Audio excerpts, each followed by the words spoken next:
नमस्कार मंडळी. तीच एकच पद्धतीत भाजी खाऊन कंटाळा आला आहे ना, तर ही खास सोयाबीन किमा तुमच्यासाठी. तर त्यासाठी इथे 2 कप सोयाबीन भिजवून त्याला मिक्सरमधून काढून घेतलं आहे. त्यानंतर 1 कप दही आणि अर्धा चमचा लाल तिखट ॲड केल्यानंतर ते पूर्णपणे मिक्स करून घ्यायचं आहे. नंतर एका कढईमध्ये तेल ॲड करून त्याच्यामध्ये कढीपत्ता, मोहरी आणि थोडंसं कांदा ॲड करून तो ब्राऊन होईपर्यंत मस्त मिक्स करून घ्यायचा आहे.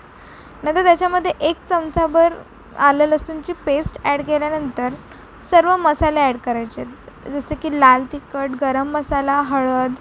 हे सर्व मिक्स झाल्यानंतर पूर्ण तेल सुटेपर्यंत त्याला झाकण मारून ठेवायचं आहे.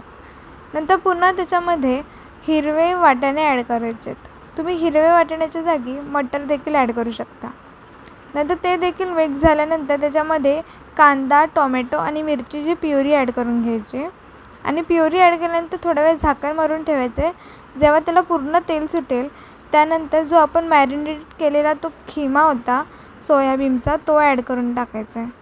तो ॲड झाल्यानंतर ते पूर्णपणे मिक्स करायचं आहे, जोपर्यंत तो पूर्ण मसाला मिक्स होत नाही तोपर्यंत. त्यानंतर त्यालाही थोडा वेळ झाकण मारून त्याच्यामध्ये थोडंसं पाणी ॲड करून झाकण मारून 5 ते 10 मिनटं ठेवायचं आहे. नंतर वरतून बटर आणि कोथिंबीर ॲड करून आपली सोयाबीन खिमा ही भाजी तयार झाली.